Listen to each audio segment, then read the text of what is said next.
2020년 12월 9일 수요일의 경제신문을 읽겠습니다. 코스피 하루 쉬고 또 사상 최고 2750선 넘어. 코스피는 어제보다 54.54포인트 2.02% 오른 2755.47에 거래를 마쳤습니다. 어제 1% 넘게 떨어지며 상승세가 꺾이는 것 아니냐는 우려를 불식시키듯 사상 최고가를 또다시 갈아치웠는데요. 외국인과 기관이 각각 1,600억 원, 3천억 원 가량을 순매수하며 지수 상승을 이끌었고 개인은 5천억 원 넘게 순매도했습니다. 미국발 불확실성 완화와 원화 강세로 시가총액 상위 종목 대부분이 올랐기 때문이라는 분석입니다. 삼성전자, LG전자 등 6개 기업, 대기업 연구개발비 3분의 2 차지. 국내 대기업이 올해 실적 악화에도 지난 3분기까지 연구개발 투자를 지난해 같은 기간에 비해 8천억 원 확대했습니다. 매출 대비 R&D 비중도 1년 새 0.23%포인트 높아져 3.4%대를 기록했습니다. 기업별로는 삼성전자의 R&D 비용이 15조 8,971억 원으로 규모에서 압도적 1위를 기록했습니다. 삼성전자와 함께 R&D에 1조 원 이상 투자한 LG전자, SK하이닉스, 현대자동차, LG디스플레이, 기아자동차 6개 기업이 조사 대상 기업 전체 R&D 투자액의 65.2%를 차지했습니다. LG전자 월풀 제치고 연간 가전 매출 1위 눈앞에 4분기도 호조. LG전자가 올해 처음으로 연간 생활가전 사업 매출액에서 월풀을 넘어서며 명실상부한 글로벌 생활가전 1위 기업에 오를 것으로 전망됩니다. 3분기까지 누적 매출에서 월풀에 약 3,400억 원 앞섰고 4분기 실적 전망도 긍정적입니다. 프리미엄 가전 인기 지속과 신가전 효과, 코로나19에 대한 효율적 대응이 어우러진 결과입니다. SK바이오, 코로나 백신 빌 게이츠 재단이 밀어준다. SK바이오사이언스는 개발 중인 코로나19 백신 후보 물질이 국제민간기구인 전염병대 비혁신연합 CPI가 추진하는 차세대 코로나19 백신 웨이브2 개발 프로젝트의 지원 대상으로 선정됐다고 9일 밝혔습니다. CPI가 지난달 웨이브2 발굴을 시작한 이래 최초 선정됐습니다. 웨이브2는 CPI가 빌 앤 멜린다 게이츠 재단으로부터 보조금을 받아 가동한 프로젝트로 차별화된 코로나19 백신 후보를 선정해 지원하기 위해 운영됩니다.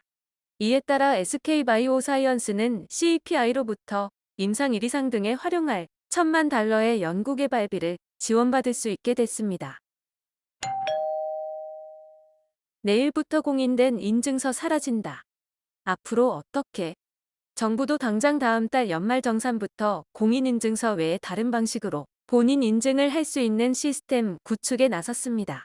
대표적인 민간 인증서로는 통신 3사가 지난해 출시한 앱인 패스, 그리고 카카오페이 인증이 있습니다. 네이버에서도 가입한 아이디만 있으면 인증서를 받을 수 있습니다. 공인인증서를 발급하던 금융결제원도 시중은행들과 함께 금융인증서란 이름의 새로운 인증제도를 도입했습니다. 이렇게 본인 인증 서비스 시장의 경쟁이 치열해지면 관련 기술이 발전할 가능성이 높습니다. 파죽지세 SK하이닉스 시총 100조 코앞까지 왔다. SK하이닉스 주가가 연일 사상 최고치를 경신하며 12만 원 선도 넘어섰습니다. 늘어나고 있는 언택트 수요에다 내년 반도체 랠리에 대한 기대감이 커지고 있어 상승세는 지속될 것으로 전망되고 있습니다. 이에 따라 삼성전자에 이어 시가총액 100조 클럽 가입에 대한 가능성도 커지고 있습니다. 절대적인 시장 차이가 있기는 하지만 미국 증시에서는 애플이 2,200조 원을 넘어서고 테슬라 시총도 600조를 훌쩍 넘는 상황이지만 국내에서는 삼성전자만 유일하게 420조 원의 시가총액으로 100조 원을 넘어선 상황입니다. 가계빚 사상 최대 폭증, 금융위기, 경보. 가계와 기업의 부채 신호등의 경고등이 켜졌습니다. 지난달 전체 금융권에서 가계대출이 역대 최대 폭으로 늘어났고 은행의 기업대출 역시 11월 기준 사상 최대 증가폭을 기록했습니다. 기업 부채와 가계부채가 가파르게 증가하면서 국제결제은행은 우리나라 민간부문 빚 위험도를 11년 만에 주의해서 경보로 단계를 격상했습니다. 9일 금융위원회와 한국은행에 따르면 지난달 가계가 전체 금융권에서 빌린 돈은 신용대출을 중심으로 18조 3천억 원 늘어났습니다. 이 같은 증가는 월별 기준 사상 최대 증가 폭입니다. 한국 배터리 쾌속 충전. 친환경 바이든 시대 호재 맞을까? 국내 배터리 기업들의 대규모 투자는 조 바이든 미국 대통령 당선인의 친환경 정책과 맞물려 주목받고 있습니다. 바이든 당선인이 임기 동안 전기차와 재생에너지에 투자하겠다고 밝힌 금액은 2조 달러, 우리 돈 약 2,200조 원에 달합니다. 미국 기업 중엔 배터리 대량 생산 시설이 없어 SK이노베이션과 LG화학, 삼성 SDI, 이른바 K배터리 3사가 납품 우선순위 대상이 될 가능성이 높습니다. 중국 업체 CATL이 추격 중이라고 해도 바이든 정부가 중국과 갈등 기조를 이어갈 가능성이 높아 중국 기업의 미국 내 공장 건설이 당장은 쉽지 않을 것이란 예측이 나옵니다. 후퇴한 공정경제 3법, 재벌 개혁 또 좌절. 국내 기업의 고질적 병폐인 재벌 총수 일가의 전횡과 이를 방조해온 거수기 이사회. 이를 바꿔보자고 상법 개정안에 넣은 게 감사위원 분리 선임제입니다. 그동안 감사위원은 이사들을 먼저 뽑은 뒤 그중에서 선출해 대주주의 입김이 강하게 작용했지만 이걸 바꿔 감사위원 중 최소 1명은 주주들이 별도로 뽑아 이사회에 집어넣기로 한 겁니다. 수정된 법안에서 이 분리선임제는 유지됐지만 또 하나의 쟁점이던 이른바 3% 룰은 크게 후퇴했습니다. 사회이사 감사위원을 뽑을 때 대주주와 특수관계인 지분을 다 합쳐 3%까지만 의결권을 인정하기로 했던 걸 개별 3%씩 인정하는 걸로 대폭 완화한 겁니다. 일감 몰아주기 등으로 손해가 발생했을 경우 모 회사의 소액주주도 소송을 낼 수 있게 한 다중대표 소송도 후퇴했습니다. 원안에선 지분 0.01%만 있어도 소송 자격이 주어졌지만 이걸 0.5%로 대폭 강화한 겁니다. 시가총액 440조 원인 삼성전자의 경우 0.5%의 지분 가치는 2조 2천억 원에 달합니다.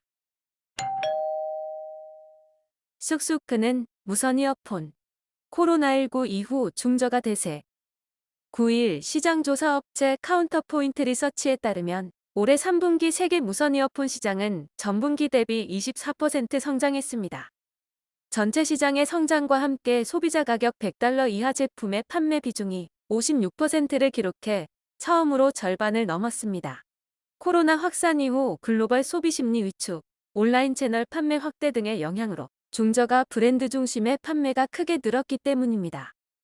특히 북미와 중국에서 경쟁력 있는 중저가 브랜드들의 시장 입지가 크게 확대되고 있는 것으로 나타났습니다. 애플은 지난 3분기에도 선두 자리를 유지했으나 점유율은 29%로 전분기 대비 6%포인트 떨어졌습니다. 쿠팡, 미국, 이어 중국 상품도 로켓 직구. 상해, 법인 설립. 9일 업계에 따르면 쿠팡은 지난 7일 개인정보 처리 방침을 개정하고 회원 개인정보 수신 주체에 쿠팡상해 무역 유한 회사를 추가했습니다. 최근 쿠팡이 중국에 세운 해외 직구 상품 제공 업체로 중국 판매자를 모집한 뒤 물류 거점을 확보해 현지 상품을 소싱할 방침으로 알려집니다. 중국발 직구 시장도 커지고 있습니다. 통계청에 따르면 올해 3분기 중국 해외 직구 거래액은 2,032억 원으로 작년 같은 기간보다 28.3% 늘었습니다. 실손보험 할증제 도입. 보험금 많이 타면 보험료 더 낸다. 실손보험의 자동차 보험과 같은 할증 제도가 전면 도입됩니다. 내년 7월부터는 건강보험이 적용되지 않는 비급여 진료를 많이 받아 보험금을 과다하게 수령한 가입자는 보험료를 더 많이 내고 보험금을 적게 받으면 할인받는 개편된 실손 의료보험 상품이 출시됩니다. 평균보다 보험금을 적게 타는 다수의 가입자는 새로운 상품에 가입해 보험료 부담을 줄일 수 있을 것으로 기대됩니다. 원자재 5차 슈퍼사이클 진입하나. 9일 관련 업계와 산업통상자원부 원자재 가격 정보에 따르면 지난 8일 기준 찰광석 가격은 톤당 148.35달러로 2013년 12월 이후 최고치를 기록했습니다. 광물자원공사가 집계하는 광물종합지수도 9일 1764.87로 2018년 7월 이후 최고치를 연일 경신하고 있습니다. 이처럼 원자재 가격의 상승세가 반년 이상 이어지자 슈퍼 사이클이 시작된 것이 아니냐는 분석이 나오고 있습니다.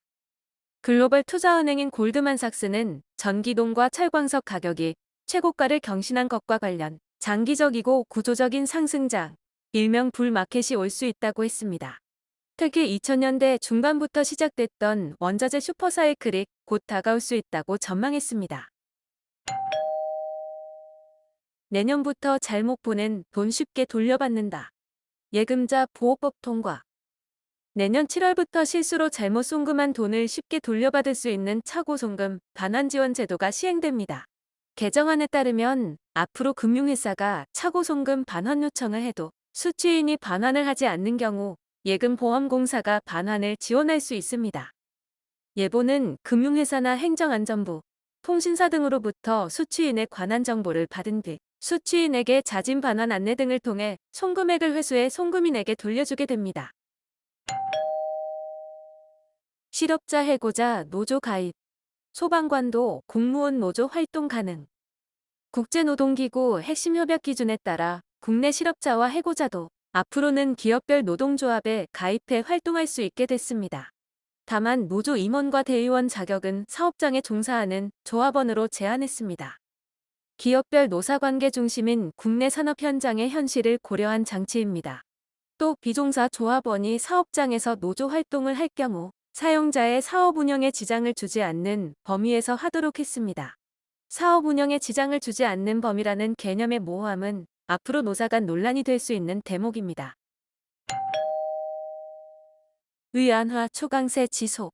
달러당 6.5위안선 밑으로 내려와. 중국 경제가 코로나19 사태의 충격에서 벗어나고 있는 가운데 위안화 초강세 현상이 지속되면서 달러 대비 위안화 환율이 6.5위안선 밑으로까지 내려왔습니다. 이로써 위안화 가치는 지난 2018년 6월 이후 2년 반 만에 최고 수준을 기록했습니다. 시장에서는 신냉전으로 치달은 미중 갈등에도 중국의 경기 회복 기대감이 위안화 강세 흐름을 이끄는 주요 원인이 되고 있다는 분석이 나오고 있습니다. 오늘의 경제신문 읽기 끝. 구독과 좋아요, 그리고 주변 분들에게 추천도 부탁드립니다.